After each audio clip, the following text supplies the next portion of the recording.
Greetings all, FerrariMan601 here.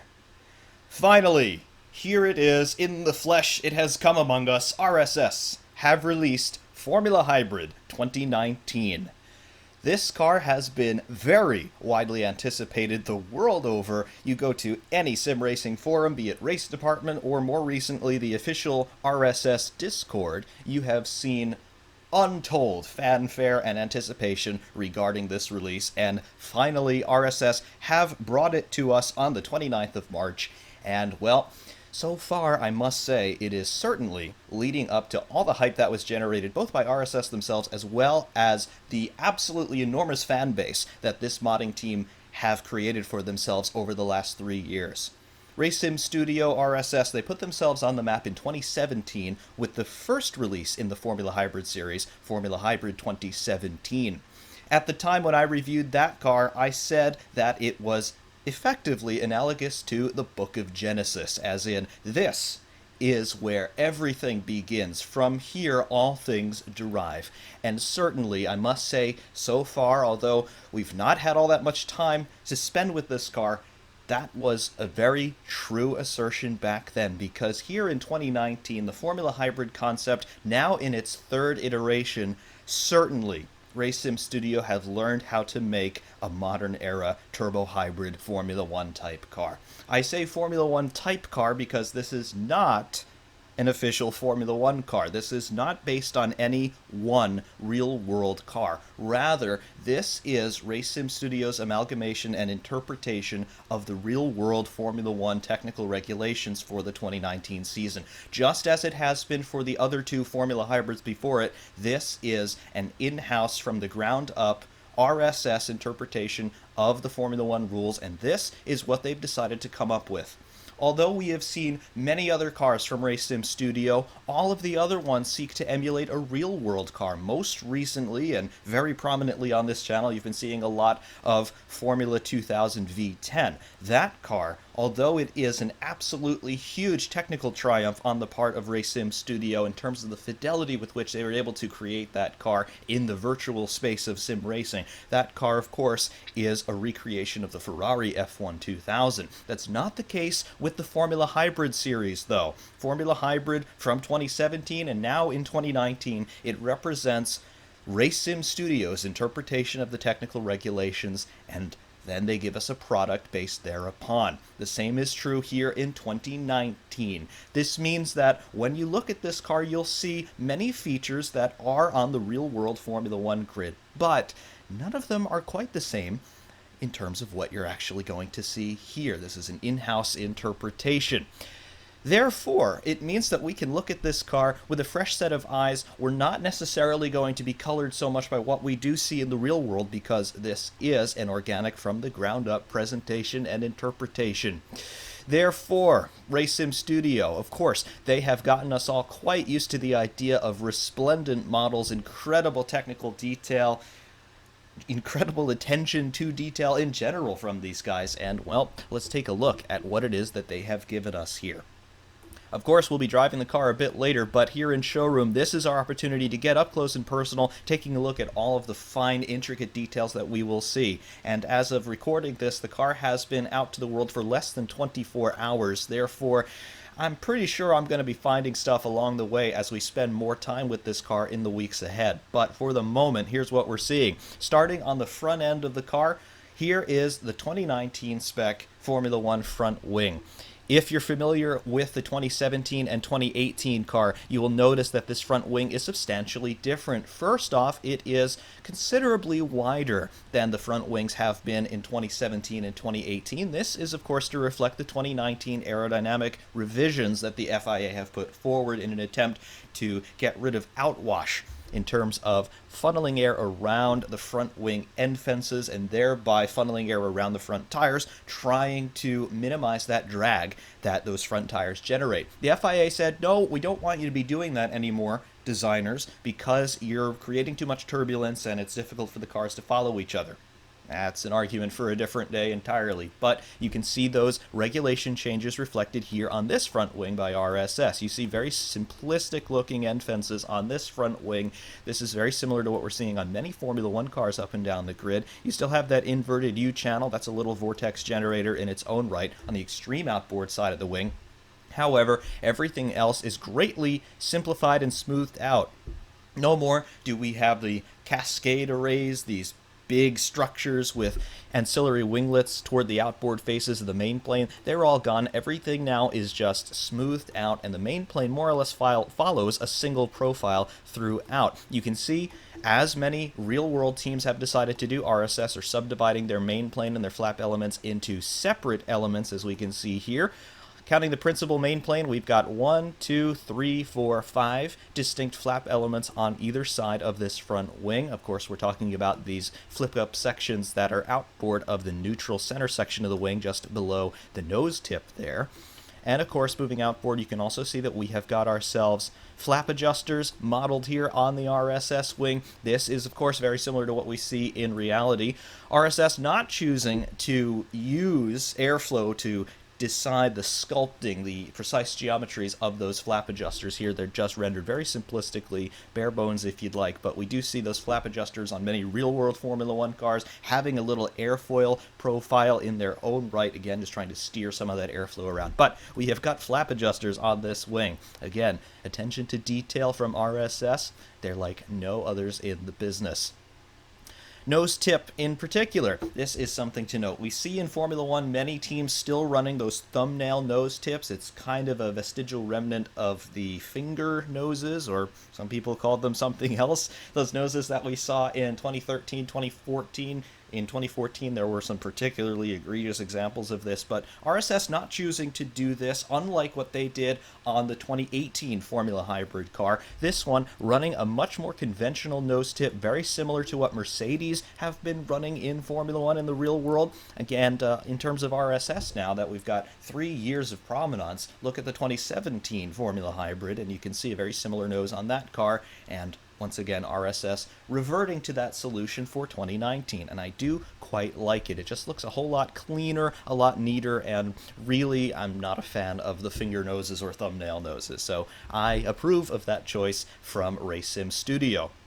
Moving rearward on the car, you can see, much like Mercedes introduced in 2017, RSS running this cape structure around the front nose of the car. If we go into free cam view for a moment, we can get a little bit of a closer look at this. This is the Superman cape, if you will, coming down from each side of the nose, and it swoops down to interact with the unbelievably complicated bargeboard geometries going on in here. Look at that mess. And I say mess, of course, in a relative term because everything in here is absolutely incredible, but just so many different elements going on here. We've got 4 bargeboard elements here, and then, of course, we move rearward again to the back side of the cape where we've got the serrations, creating some opportunity for the air maybe to start swirling around a little bit, lowering its pressure, creating some negative force, pulling the car down onto the road, and then the principal bargeboard sections here, multiple layers, multiple levels going on, all in carbon, of course. The geometries on this thing, I don't even want to begin to consider how many hundreds of hours all of this craftsmanship took on the part of the RSS modeling team.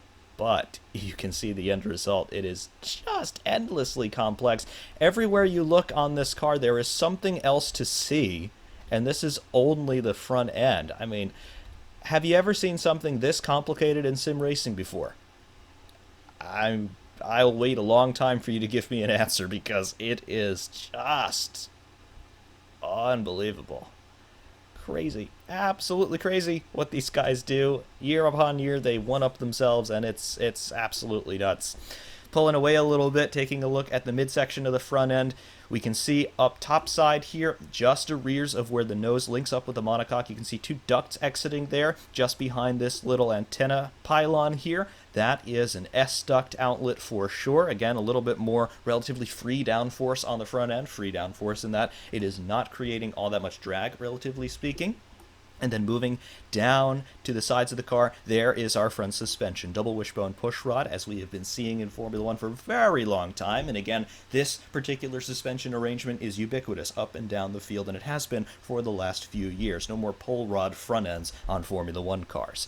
RSS, in terms of the suspension geometry, this is a significant revision from the last two installments of Formula Hybrid. Completely new suspension philosophy from RSS this year, and it does make this car feel a little bit different when you do get it out on track. So your setups, generally speaking, from the last 2 years, they're not at all going to work on this car because it is very different in terms of its suspension geometry and thereby its chassis dynamics. So you do have to learn this thing a little bit, spend the quality time to get to know the car, and then of course it will start to pay dividends, as it generally does in anything else in sim racing. The more practice, the more data you get, the better off you're going to be. Moving back toward the cockpit, you can see we have got that 360-degree camera. That is that little black protrusion, that bulbous section that you can see just forward of that primary antenna aerial. And then moving back on the top side of the monocoque, you can see two status lights for the car being powered on, as well as the MGU regen. That will all flash once you're out on track, and that's all very nice and very authentic, I must say. Halo on this car, of course, there is no option to remove the halo, unlike there was on 2018. However, we do have a very interesting option, and RSS perhaps taking a little bit of a trick out of the official Codemasters Formula One games with this one. We can make that center stay on halo semi-transparent, so you can see it is still there. However, if you're in the cockpit, you can do that as well with the visual settings in the setup screen, and it'll give you some better visibility if you're not particularly keen on running with halo. And of course, we can put that back here for our purposes in showroom view, but you cannot remove halo entirely, and that's something, honestly, I like. The real-world cars have halo. It's not removable for them, so why should it be removable for us here in sim racing? If we're trying to emulate reality as best as we can, that's reality, so we must adapt, we must deal with it. Moving away from the cockpit, we can see the mirror fairings here and the mirror stalks there supporting those fairings.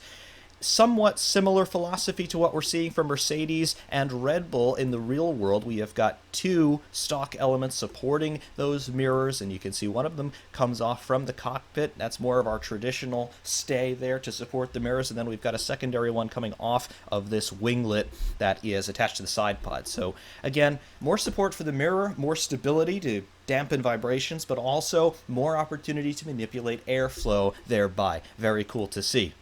Also, what's very cool to see, and we can go back to FreeCam for this, you can see that we have got these top side inlet ducts toward the radiators, and we can even go inside them, and you can see that there is a radiator matrix modeled inside the side pod. We're sitting inside the side pod right now.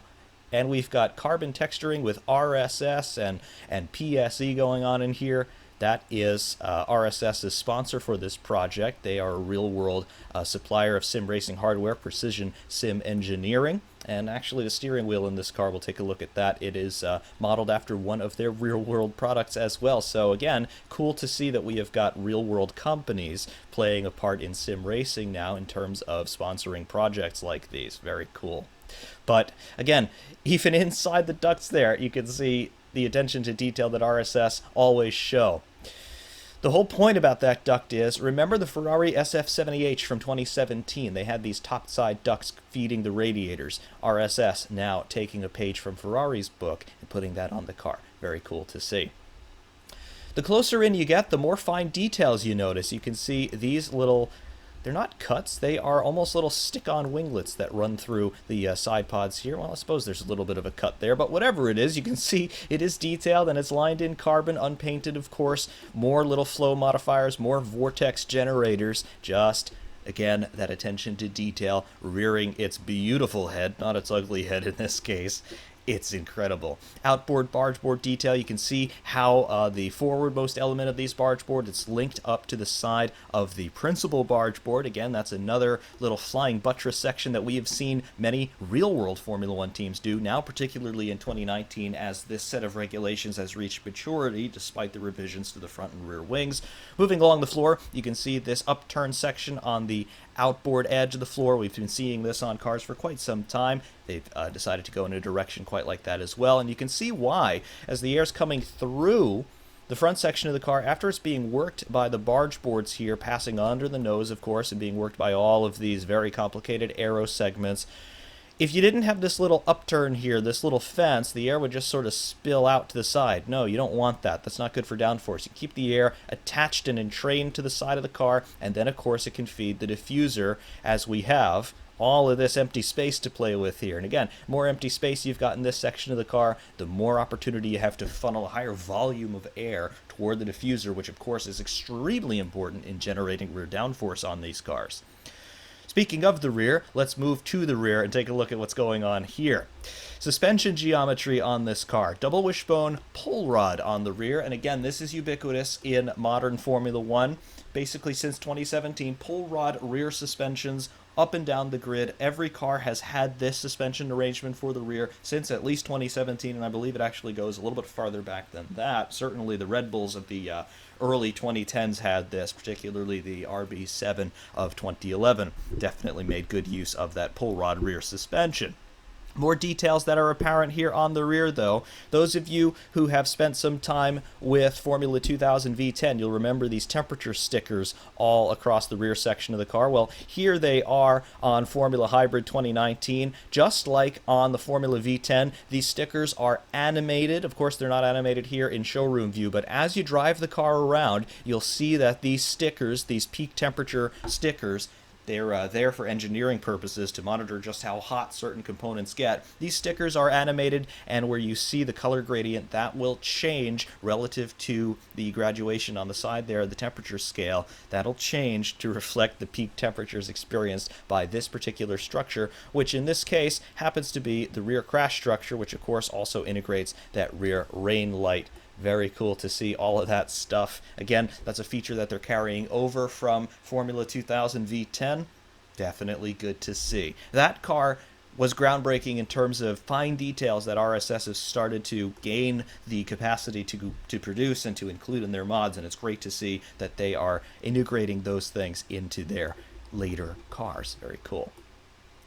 On the rear end, the rear side of the engine cover, you can see that we have got ourselves a vestigial T-wing, replete with its own very minuscule support pylons there. I'm not sure if that would be rigid carbon or if that would just be tensioned wire, probably steel wire, just helping to support that little winglet there so it doesn't flex around too much and fall afoul of movable bodywork regulations. But again, very cool to see that attention to detail, and also somewhat reminiscent of what RSS did on Formula Hybrid 2017 with the almost shaped like a letter Y, the pylons going up to the rear wing on that car. I like that. And again, it's very cool to be able to look at this product and then start to trace its lineage back now that we have got 3 iterations to look at. So very nice to see all of that.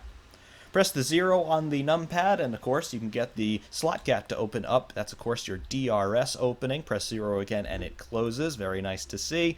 And then moving toward the shadowed side of the car with these very nice reflections in the livery.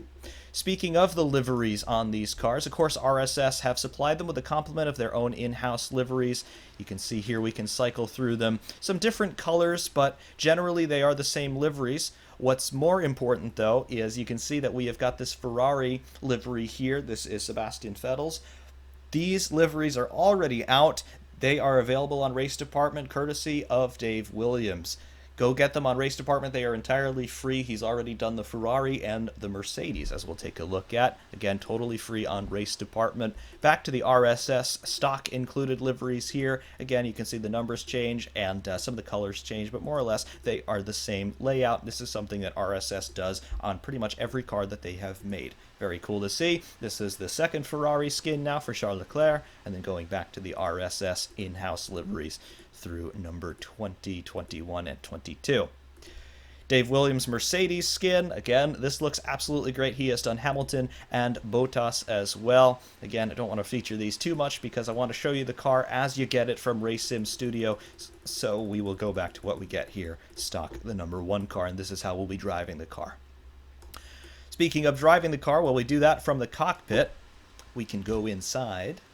And you can also see as we go into cockpit view, those wheel blankets, the tire warmers come back onto the car. That's also a carryover from Formula 2000 V10. Very cool again to see that they're taking some details that they've worked on and putting them on other cars. This is the position that we assume in the cockpit here in showroom view. It's nowhere near the position from which you'll be driving the car. Therefore, we will boot up FreeCam and we'll be able to take a little bit of a better look, a more representative look at where you'll be driving the car from. Again, the depth of field isn't quite right, but this is more or less the height from which you will be driving the car. We're a little bit too far back and our depth of field is a little bit too narrow, but you can see that we have got a steering wheel. This is the steering wheel that I was talking about before, Precision Sim Engineering. This is a real-world product that RSS have modeled and integrated into their car. You can actually buy this steering wheel for your own sim rig. It's pretty expensive, but then again, it seems to be a very nicely put-together product. So if you're working on a rig, definitely give a look at that company because they're making some pretty cool stuff. The steering wheel itself, as far as we're concerned, it has 2 pages of information, none of which are active now, but once we're out on track, we'll take you through what it shows. But it shows you all kinds of information on each of the 2 pages. Page 1, it's a more conventional display, gives you a gear display, rev counter, your lap time, your delta, your session best, your last lap, all things like that. And of course, over on the left-hand side of the steering wheel, you can see that we've got an ERS battery charge in terms of what's left in the car, and you also have a lap allotment for your ERS in terms of the power that you're allowed to use on a given lap, and of course that will recycle as you cross start finish each time around. Also on the steering wheel, you can see a wide array of buttons, switches, and rotary dials for adjusting all sorts of real-world parameters in the car. Of course, none of these really are things that we interface with in Assetto Corsa, but very cool to see that you've got the option to adjust all of those things on the PSE steering wheel in reality. So those of you who'd be thinking of buying that wheel, have fun. You've got a lot of things to play with in terms of rotary encoders and whatnot. Down in the cockpit, again, great detail from RSS. Here are the seat belts, which again appear to be lifted at least somewhat from Formula 2000. Great detail on that car, and great detail, of course, in this one. You've got your 6-point harness, Racing Studio logo there, except no imitations. I like that a lot. And of course, great detail throughout the cockpit surround with the carbon fiber textures. There's your emergency kill switch for the marshals or the driver if things go really bad. Some adjustments here on the lower sill of the car, things that the driver wouldn't be playing with so much on track, but very cool. Engine kill, strat mode there, very nice to see. That's an alarm kill, it appears. And then radio power, burnout switch. Absolutely great. And then when you get down into the footwell area here, of course, this is where the driver's thighs would be, but you can get down inside the monocoque. No pedal detail in this one, but you can see the geometry of the monocoque as you're coming through the front section here. Very cool. You can definitely tell how a driver is really shrink-wrapped into the cockpit of one of these modern Formula 1 cars. Very cool to see. Here's the inside of the air intake snorkel. You can see very similar to what Mercedes have been doing there, that triangular section. This is the roll structure, and then the rest of that is pure aerodynamics. You can even go inside the intake snorkel as we've just done there. It's nuts. It's absolutely insane levels of detail, but here it is on the car, and it's absolutely crazy. Again, you'll get a much better view from the cockpit once we actually go and drive the car, but there is just detail absolutely everywhere in this car, and I really can't get enough of it. It's absolutely incredible. Really it is. That about covers it in terms of what we need to see from showroom view. There are plenty more things that we have to talk about in terms of visual settings and things like that, but we'll wait until we're out on track to cover all of that. We're going to go drive this car, and again, I haven't had all that much time in it, but the track that really does show the potential of this car, particularly in the high-speed corners, has got to be Silverstone. So we're going to be taking this car to Silverstone, and certainly you'll see what I mean in terms of the aerodynamic prowess of the 2019 Formula 1 car. The FIA and basically everyone, they were saying these cars are going to be about 1.5 seconds slower than 2018. Well, of course, preseason testing, those times beg to differ, and of course now as we're seeing in the real world, yeah, 2019 is faster than 2018 despite the revisions to the front and rear wings. You'll definitely see where these cars are making up all of their lap time next. Stand by.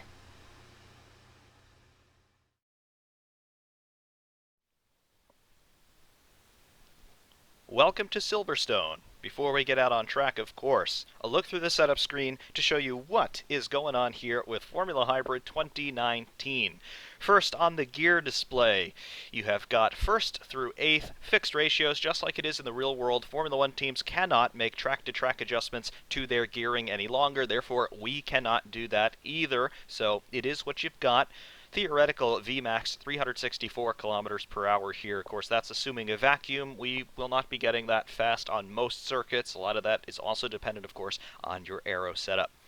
Tires. Just like real-world 2019 Formula 1, we've got revised tire compounds for this car. Default here is the Supersoft C4 compound. You have the full range of C1 to C5, as you can see here, available to you. C1 is the hardest compound, and then of course as you step down from 2 to 5 they get softer and softer, the ultra soft there being the softest compound. Tire pressures, default values are shown here. 14 psi all around is the default value. You've got a range of adjustment going all the way up to 24 psi front and rear, and again you can go down as low as 10 psi. We are going to do our first run at least on default setup. Fuel, we have got everything zeroed out to keep the engine quiet. Maximum fuel capacity on this car is 140 liters, as you would see. Default fuel level is 50 liters, so it would be right there when you first load up the car. We'll shut it down to keep the engine quiet.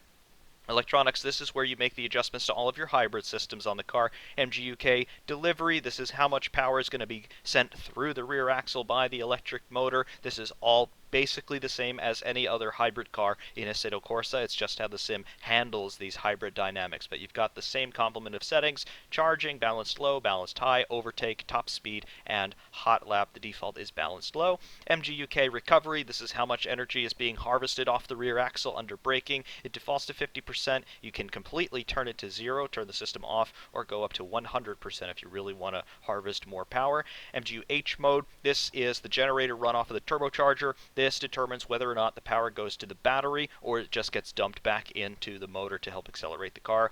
Engine braking, this is basically your off-throttle blowing. On these cars, it's analogous to an anti-lag system. On a more conventional car, 7 out of 11 is your default step there. It goes down to 1 or goes all the way up to 11 out of 11, as you would expect. Aerodynamics, front and rear wings, these are the only real aero adjustments we can make here, aside from suspension, of course. But default values shown: front wing at 30 degrees and the rear wing at 10. You can ratchet things down to 1 on the rear and 1 on the front if you so desire, going all the way up to 36 on the front and 12 on the rear. Again, we'll just go to default values. Brake balance and brake power, this is what you'd expect. 54% to the front is your default, and brake power, of course, 100%. Drivetrain, these are your differential adjustments in power, coast, and preload. Default values shown. Suspension, camber and toe adjustments on all 4 corners. Default values shown. Of course, you can play to your heart's content with all of these settings. Suspension screen 2, the main settings: wheel rates, ride heights, travel ranges, and then the anti-roll bar stiffness, front and rear. Lots of playing on this screen, I do presume. Third suspension screen, the dampers, your bump stops, your fast rebound, your slow rebound, and then of course your bound settings in terms of when the suspension is compressing. You can play with all of this as well on all 4 corners, and the heave springs. Speaking of the heave springs, more heave adjustments here: wheel rates, front and rear, and then your fast and slow bound and rebound. Bump stops, this is the ultimate travel limit of the suspension, and you can play with this on all 4 corners as well. Various steering assist defaults to 80. Some people like this higher, some people like this lower. This is really a matter of personal preference. Visuals, here's where things start to get interesting on this car. We go into free cam view, and yep, apologies for the ambient noise increasing there. We get the driver in the car. Halo. Go to step 1, that center stay of halo becomes transparent, as we saw in showroom, and then we'll go in the cockpit to really see this.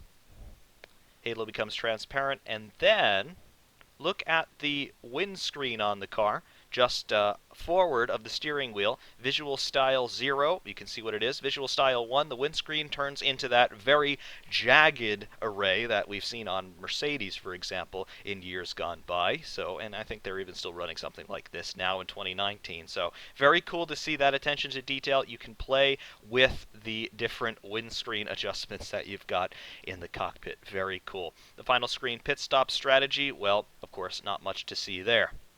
We'll reset everything to default values. And there it is, like so. Now, in the cockpit, getting out on track, we'll declutter down and just show you what the car wants to show you. Steering wheel. Now that everything's alive, we can go through the instrumentation. Up across the top of the steering wheel, of course, you've got yourself the shift lights. Right now, everything's just flashing because we're in the pit lane and the pit lane speed limiter is active. Onto the LCD. Across the center of the steering wheel, you can see a lap time, just ticking past 6:17 now. To the top left, you can see temperature. I believe that is oil temperature, if I had to be a betting man. I'm not entirely sure what it is. It's not exactly labeled. Below that, across the left-hand side of the screen, you have got your ERS status in terms of your primary charge in the car. That's the green bar. It's at 100% right now. And then the blue bar just to the right, that is your lap allotment of ERS deploy. In the center, of course, you've got yourself the gear display. We're in neutral right now. We go up through the gearbox all the way up into 8th gear. It shows the gears 1 to 8. Back down the box and into reverse. There you go. Everything is shown. Below that, you have got across the bottom of the steering wheel your speedometer. That'll read out in kilometers per hour. Fuel level of 50 liters. Position 1, lap 1. And then across the right-hand column, you've got your current lap delta, your last lap time, your best lap time, and your tachometer showing you your crankshaft RPM.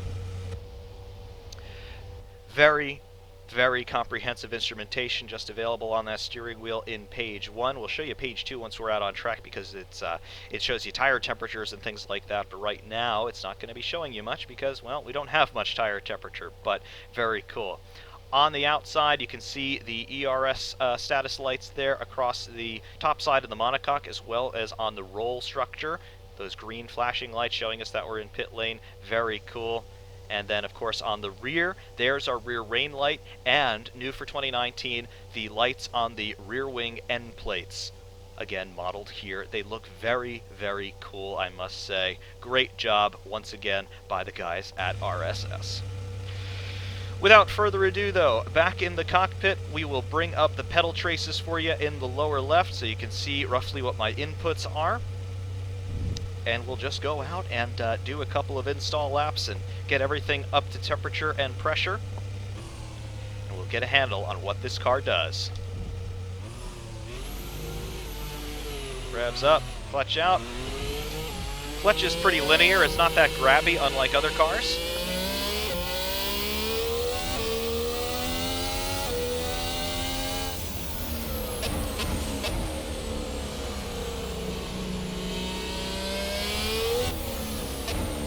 And out on track in Formula Hybrid 2019. A lot of us have waited an awful long time for this. But we are waiting no longer. Full revs coming down the infield straight here at Silverstone, up in the 8th gear. On the brakes, being very deliberate about it on these first few corners because the tires are stone cold. I did not have them in the blankets, so everything just coming up from ambient. This is page 2 of the steering wheel. You can see the displays that we've got going on here. Those are tire pressures in the center of the screen.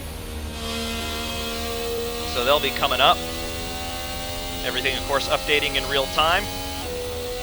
Still no gear display on this second page. That was something that we also had on the 2018 Formula Hybrid. But honestly, this screen is not all that useful after everything is up to temperature. Once you're really getting up to your pace here, you're not going to really be on this page. But you can see everything is updating as the tires get some heat into them.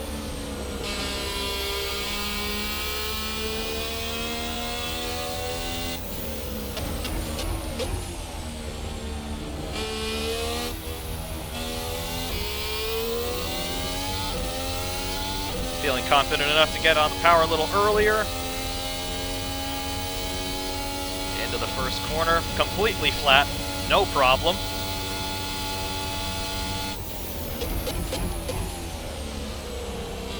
And of course, we're still in the later stages of the tire warm-up.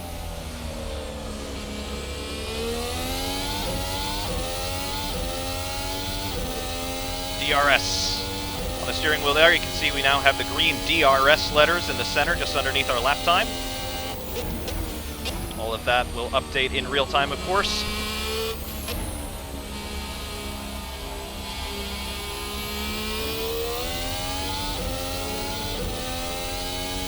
On the power through Woodcut Corner. I love that mid-range bark that you get from the engine. Very heavily revised sounds on this year's car.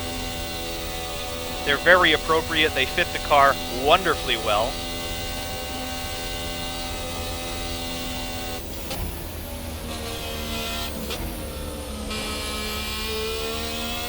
Remember, we haven't even turned on the hybrid systems yet.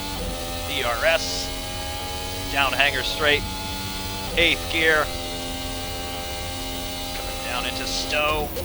When we really get on the pace, you'll see just how deep you can go in some of these braking zones. It's mind-bending.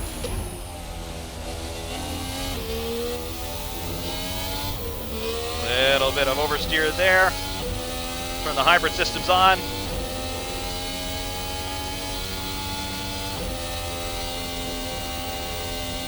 That balanced low profile, already up 2/10 on our previous lap.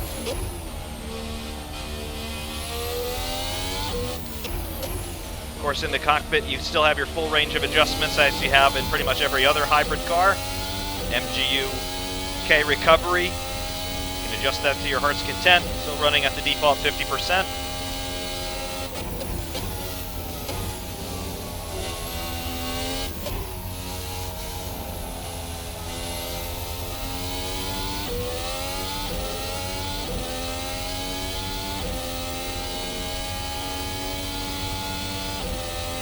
And now, with the tires warmed up, Copse Corner flat out in 8th gear, no problem.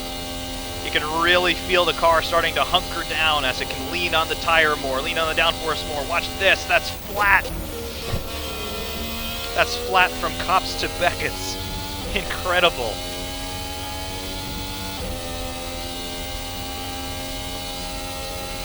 Into stow, how deep can we push it? Pretty deep, we can still go more.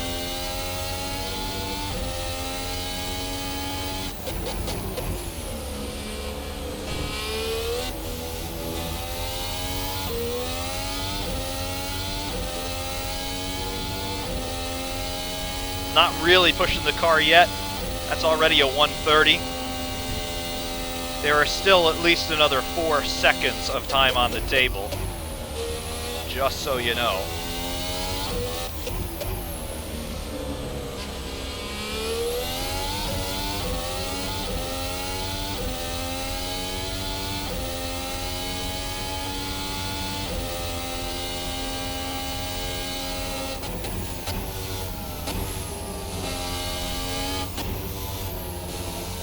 There is just so much grip, so much on the front end as well. Now that everything is warmed up, we can speak representatively of the chassis dynamics. You just have so much grip. Watch this. One flick of the steering is all you need to take Copse Corner. No lifting, no braking, no downshifting, nothing, and then you stay flat all the way. It's absolutely crazy. It's colossally fast, it's colossally stable in high-speed corners. I've never quite seen anything like this. I remember in the 2017 Formula Hybrid, there was a little bit of a polemic about staying flat through turn 8 at Barcelona. Really fast right-hander in the midsection of the lap, coming to the end of Sector 2. Some people could do it, some people could not. I still can't, but this thing, it has so much grip right out of the box on default setup. It's incredibly confident.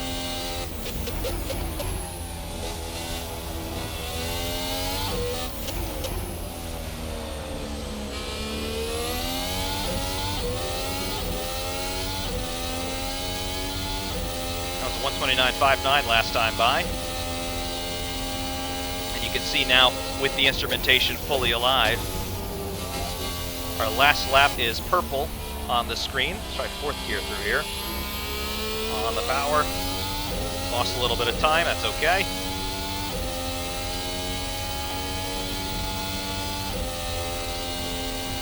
Just not even thinking about a lift through Copse.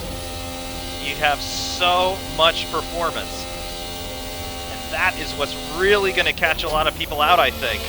Even in the 2018 car, despite the immense amount of grip that that thing had, sometimes you had to pedal it a little bit. You just had to give it a breathe off of the gas to get it through some of those corners. This thing has so much potential. It's outrageous.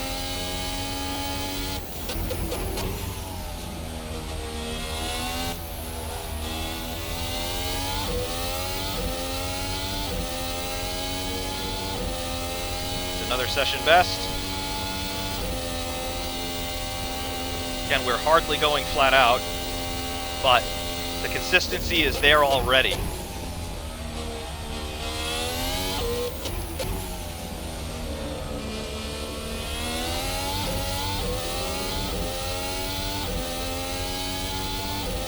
We mentioned how stable the car is in high-speed corners, the medium and low-speed stuff. This is where, on occasion, you can find yourself getting caught out. I'm not entirely sure what's causing this. We mentioned in showroom view that this car has some different suspension geometry relative to its predecessors. That's true.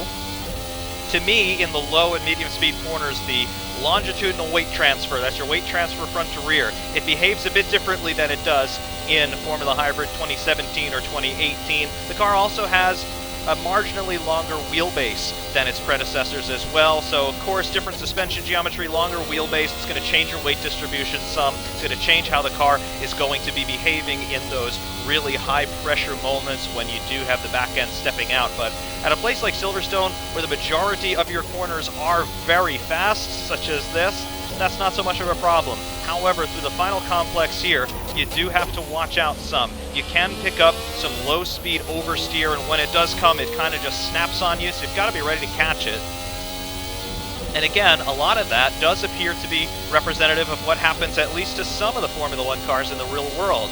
Any onboards that we've seen so far in the very early days of the 2019 season, must be said, the Mercedes, particularly Lewis Hamilton. I've been seeing a lot of steering wheel correction from Hamilton's onboards. It's a little bit strange to see this in modern Formula One. In fact, it's been one of the things that I've been very critical of Formula One for, in terms of not having the cars being so alive at the rear end. They just look glued to the tarmac in my perspective, which of course this one is in the high-speed corners, but the low-speed stuff, you've been seeing Hamilton having to correct the car quite a lot.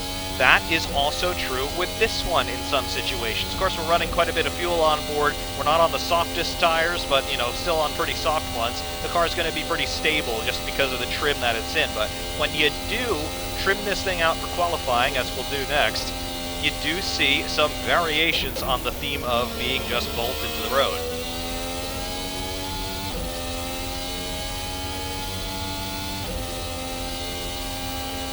Dive into the pits.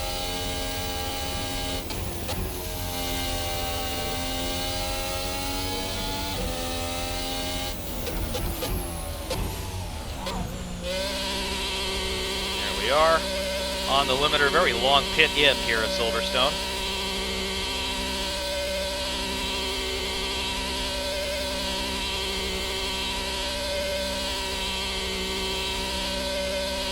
And of course our pit box is all the way at the end of the pit lane.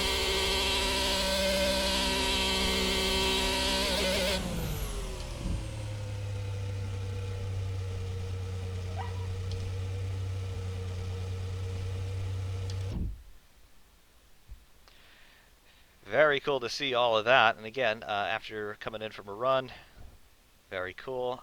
Don't really see any dirt textures on the car, and then again, we really didn't go off track at all, but sometimes you see some dirt come onto the cars. That may or may not be the case with this one. We will see as we get to know this thing a little bit better. But back into the pits, get a sense of what our telemetry is. All pretty smooth, as you might expect. Very cool to see all of that. Now, in terms of trimming this car out a little bit more for qualifying spec, we can go into the ultra-soft C5 compound. We've lowered the tire pressures a little bit all around. We can lower the fuel level quite substantially. And, of course, our MGU settings. We'll go to charge for the moment. 100% on the recovery, MGU H mode to motor. And the front wing, we've trimmed it out a little bit. However, we can trim it out a bit more than that. Let's go 20 on the front and 7 on the rear. We've slackened off the differential a little bit more, 20 and 20 on power and coast and 20 Newton meters of preload. Everything else still default. We'll show you what this thing does when you start to trim it out for qualifying spec.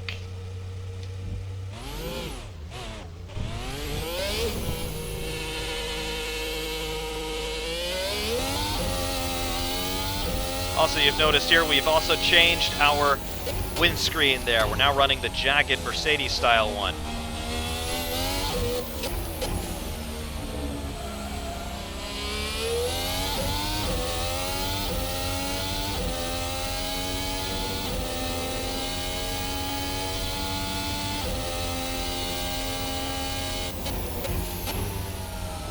Getting everything up to temperature. There was a little bit of understeer to oversteer there.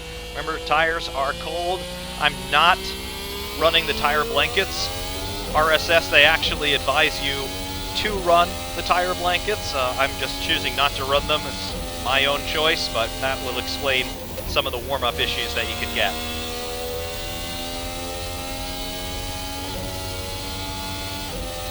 Again, just taking a look at our tire pressures. That'll be an indicator of how much the tires are warming up. And we're looking for them to be around 2021.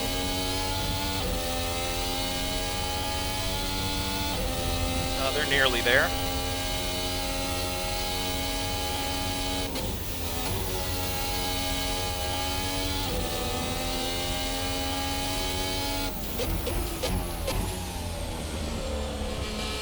Balanced low on our deploy setting. On the power. Here we go. Turn one, still easy flat, even with a whole lot less swing dialed in.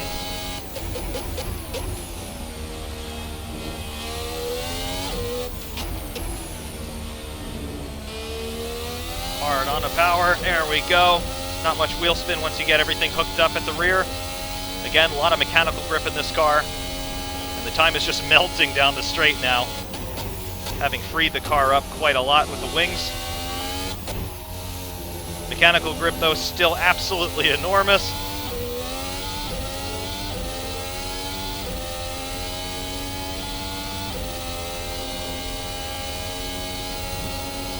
Cops, don't lift, don't lift, don't lift, don't need to lift. It's immense.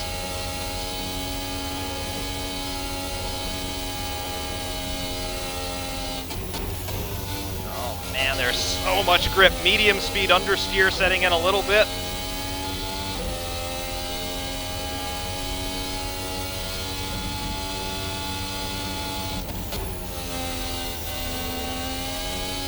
A little bit of high speed oversteer, that'll catch your attention. And into the slow speed stuff.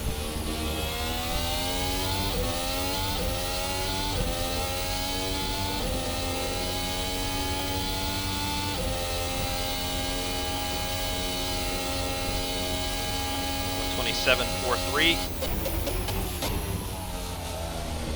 Little bit of oversteer settling in there with the weight transfer, and again, there you go. That's what I'm talking about. That is where the car can sometimes catch you out ever so slightly. The low and medium speed stuff. The weight transfer is just a little bit different on this car versus the 2017 and 2018 versions. Therefore, you do have to be mindful of that. It can catch you out. Of course, you could probably dial a lot of that out with suspension settings in the setup. But on default, when you start to ratchet things down with the wings, don't be surprised if you catch some low-speed understeer or oversteer.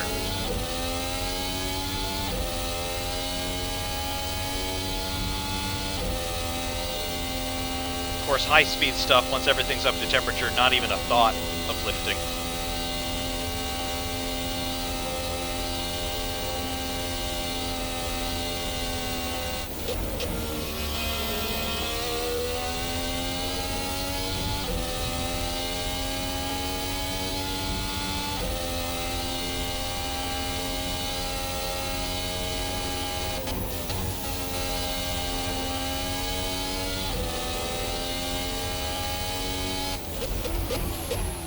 Alright, we've got some power back into the system.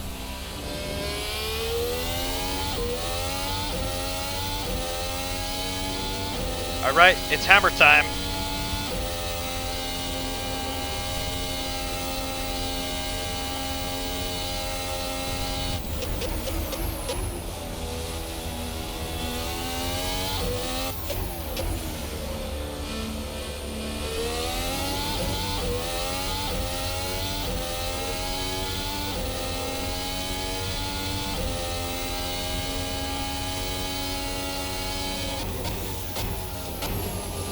A little bit of high-speed oversteer there, almost a little four-wheel drift. Understeer, we're pushing it a little bit too hard.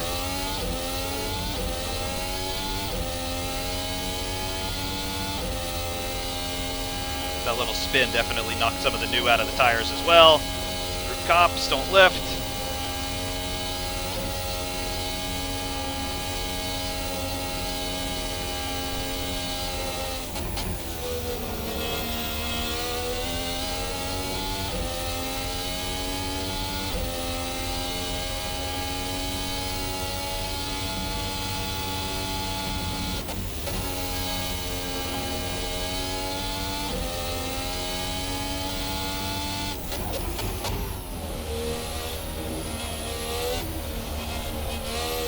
A little bit oversteer there, just dancing on the rear. I like that.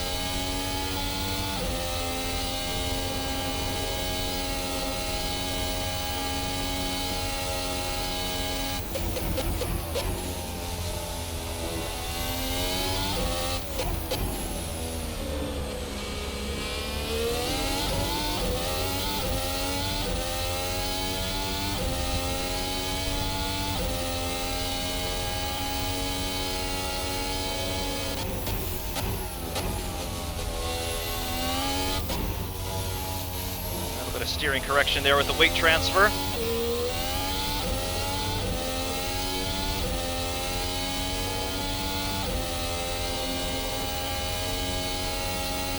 Cops. Stay flat, yes.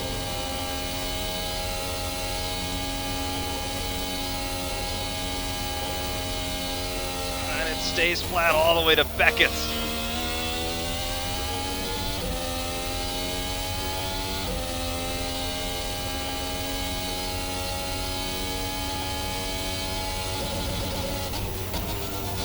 Hit a little bit of grass on the turn in. Ah, that's gonna hurt. Yep, that hurt a lot. Ouch. Ow, ow, ow, ow. Pain, embarrassment, humiliation, all of the above. Yeah. Well, I mean, we were on pace to go really fast there, so, I mean, can I get an A+ for trying? However, you can see here, damage textures, no. But the new shaders patch available through Content Manager, you can see the grass picked up on the tires there. So, of course, that may vary with your system depending on how you've got everything configured. But you can see no real damage textures, no deformation on anything here. But, of course, we can excuse that because you're not supposed to be crashing these cars. But, you know, when you do, that's what it looks like. So, again, just trying to make a representative review.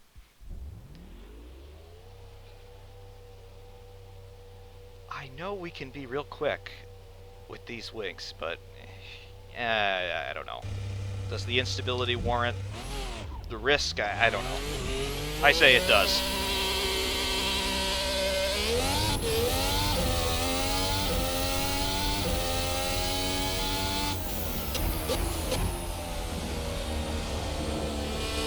One more real quick run.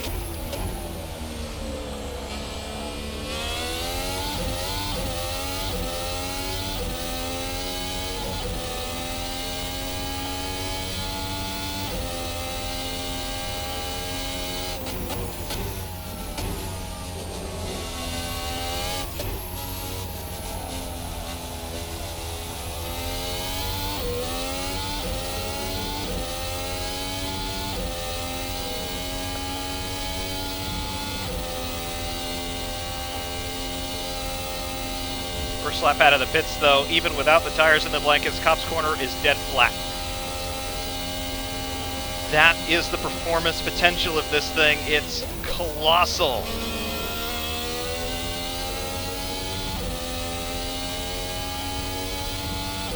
These modern cars, they're all so good at high-speed corners. I mean, even think 10 years ago. Like back to 2007, 2008, where you always saw on the onboards there was a lot of understeer, even in high-speed corners in a lot of cases because of the grooved tires and whatnot. Drivers would always complain about not being able to get the front end working well. Those days are long gone, folks.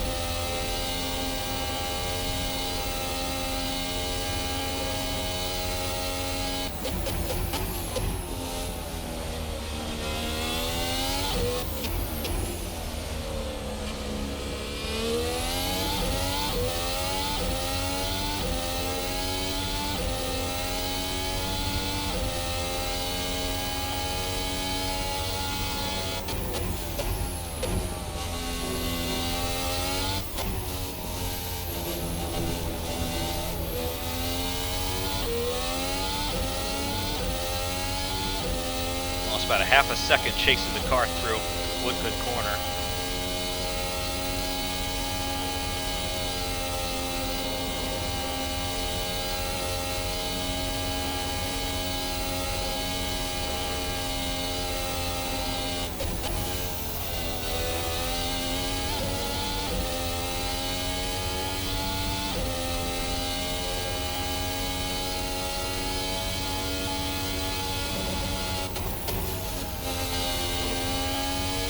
Note to self, don't pick up the grass coming into Stowe.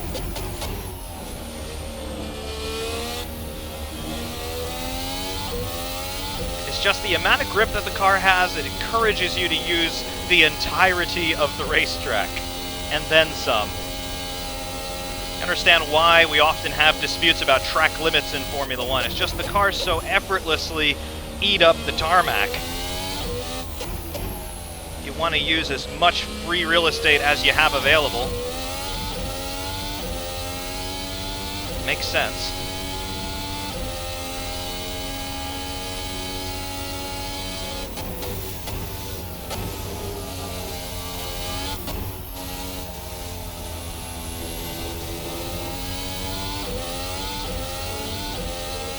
That was better through there this time.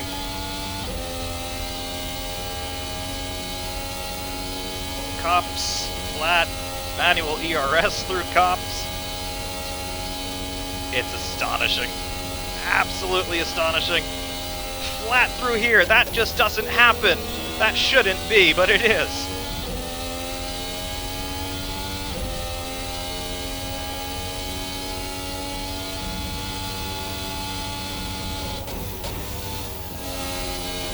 You can just load up so much steering. So much lateral loading through this car across the front axle, and it just keeps biting. That just shouldn't happen. It's witchcraft. It's pure witchcraft. 126.95.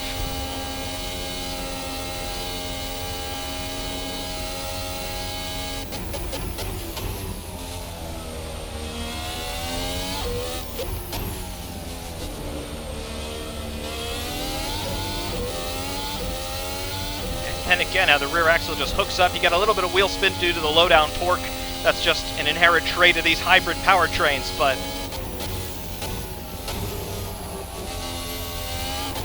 oh man, it just has so much performance.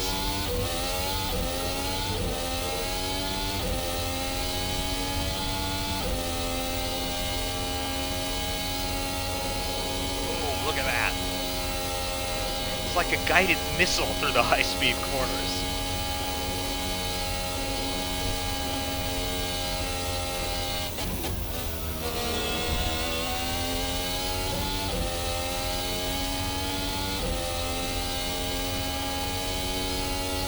It's an absolute guided missile. It's resplendently superlative. Oh, man, it is just so grippy and quick, and I can't heap enough adjectives on it. I'm running out of superlatives. It's just the most mind-bendingly fast thing you have ever seen through a corner. All this talk about F1 being 1.5 seconds slower with the new front wings in particular. No. Absolutely not. As you've seen in my hot lap comparison already, this car is faster than the 2018 Formula Hybrid, just as the real-world cars are faster already than their 2018 counterparts.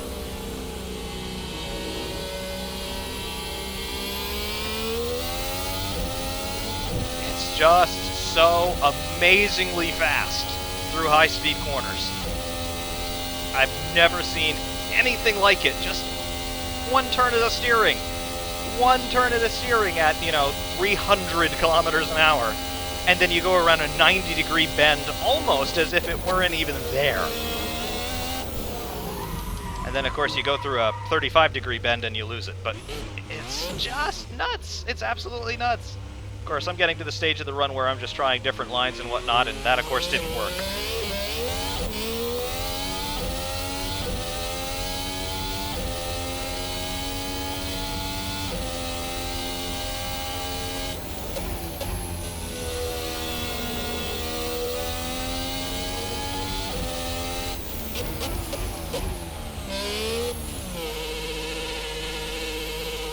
Crazy. It's absolutely 100% out of this world crazy. What does a pit stop look like in this thing? We'll add a little bit of gas. We're not going to go back out, but we'll add a little bit of gas just to show you what a pit stop does.